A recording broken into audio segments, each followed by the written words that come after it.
En este podcast se protegen los nombres de las víctimas.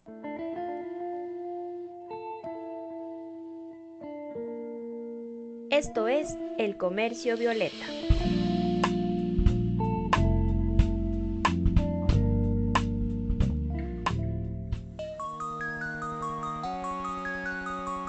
Bienvenidas y bienvenidos al episodio número 2 de El Comercio Violeta con el tema La revictimización.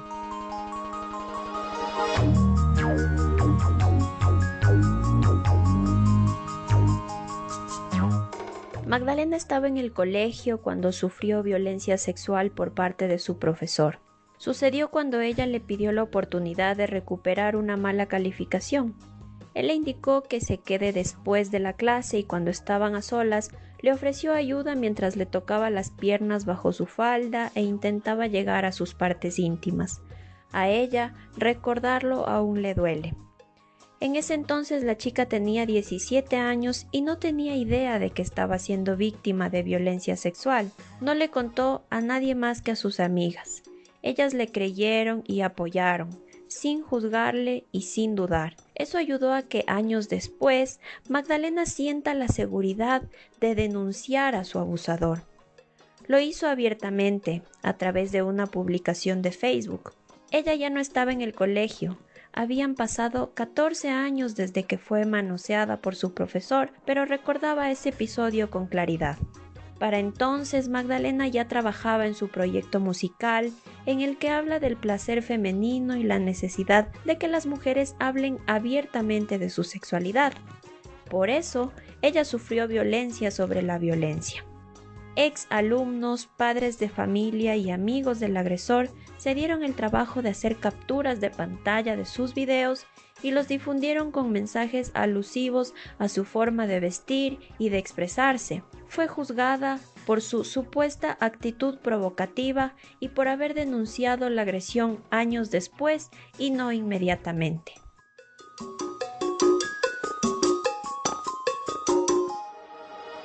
¿En qué consiste la revictimización? Nos lo explica la trabajadora social Miriam Pérez.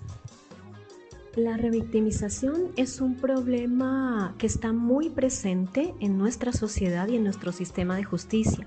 Sin embargo, no se habla de él. ¿En qué consiste la revictimización? Hablamos de revictimización cuando una víctima que ha sufrido un daño, por ejemplo, por violencia, y para ser más específicas, en este 25 de noviembre por violencia contra las mujeres, por ejemplo, esa víctima le cuesta muchísimo romper el silencio. Y cuando por fin rompe el silencio, cuando por fin decide buscar apoyo, buscar ayuda, busca a su entorno y busca el sistema de justicia y se encuentra con actitudes de parte de ese entorno o de ese sistema revictimizantes. ¿Qué quiere decir? Que se le culpa por no haber hablado antes, se le hace sentir avergonzada por haber vivido esa violencia y no haber buscado apoyo, o se le acusa de haberla provocado, o se le hace repetir su testimonio más de una vez, sabiendo que cada vez que repite el testimonio, cuando hacemos memoria, repetir es como volver a vivir, y al volver a vivir se vuelve a vivir toda la emoción del dolor, de la tristeza, de la afectación que se vivió. Entonces hablamos de revictimización cuando una víctima ha vivido un primer daño por parte de su agresor, pero busca apoyo y encuentra que en ese entorno no hay el apoyo necesario ni la protección, sino que hay un nuevo daño causado. Cuando se causa ese nuevo daño, hablamos de revictimización. Ejemplos de revictimización los vamos a ver muy fácilmente en nuestro entorno, pero podemos identificarlos. Por ejemplo, cuando a una niña se le dice que está mintiendo sobre la violencia sexual que ha vivido por parte de su familiar, casi siempre un padrastro, un tío o un docente, y decimos que ella está inventando, estamos revictimizando, estamos causando un nuevo daño porque esta niña necesita protección. Y en cambio de brindarle esa protección, estamos diciéndole no, no te creemos. Tú mientes, seguro viste eso en internet y te estás inventando. Entonces, en cambio de proteger, estamos causando un nuevo daño porque esa niña está sintiéndose culpable por lo que vivió, está entendiendo que no hay protección y está entendiendo que hablar no le va a servir de nada excepto para que la culpabilicen. Tenemos muchos casos de niñas que incluso o adolescentes que han tenido que irse de sus casas porque se les culpabiliza. Entonces, la revictimización es todo acto de desprotección de la víctima y de causar un nuevo daño, hacerle revivir a esa víctima el daño inicial que vivió y aumentarlo con nuevos daños, con culpabilización.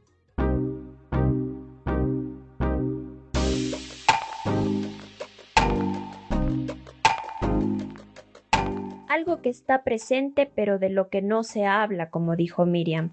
De hecho, ni en Ecuador ni en la región hay cifras que permitan entender cuántas mujeres que sufren violencia son revictimizadas.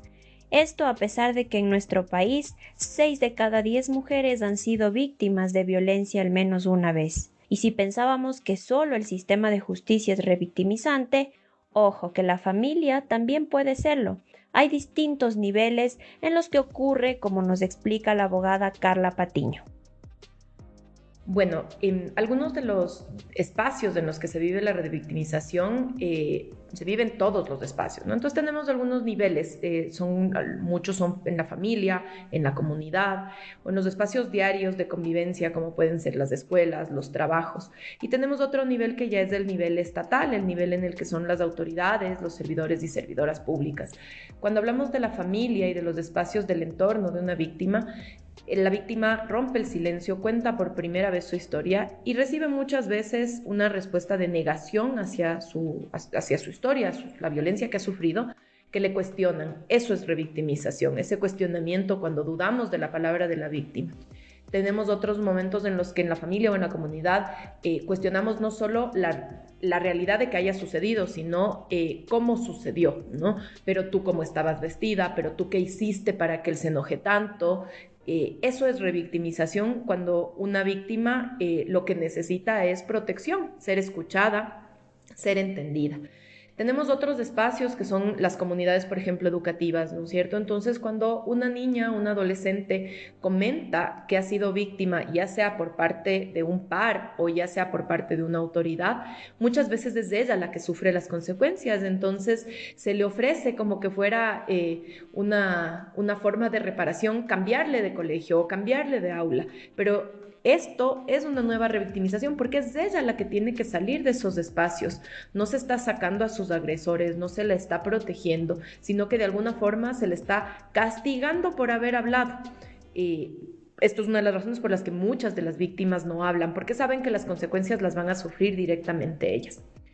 Uno de los problemas con esto es que las víctimas no ven esto como una nueva agresión o como una nueva violencia, una revictimización, sino que lo ven como algo más que pasa cuando tú hablas, cuando tú denuncias, y es una razón muy poderosa para no denunciar. Tenemos otro nivel de revictimización cuando entramos ya a un sistema de justicia, cuando queremos denunciar. Entonces, para denunciar en la fiscalía, por ejemplo, en la puerta te dicen, pero tiene primero que tener el examen médico legal o la pericia psicológica.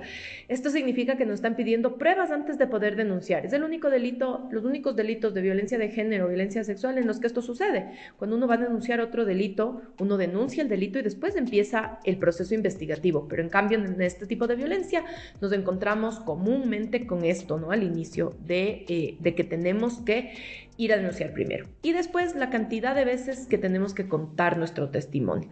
Aquí hay revictimizaciones que son estructurales del sistema, pero otras que son de las actitudes de los funcionarios y funcionarias, que también dudan de la víctima, que también cuestionan a las víctimas. Hay pericias en las que les preguntan, ¿cómo es posible que a usted le haya pasado eso si es abogada? Entonces, estos son los diferentes espacios en los que podemos encontrar la revictimización.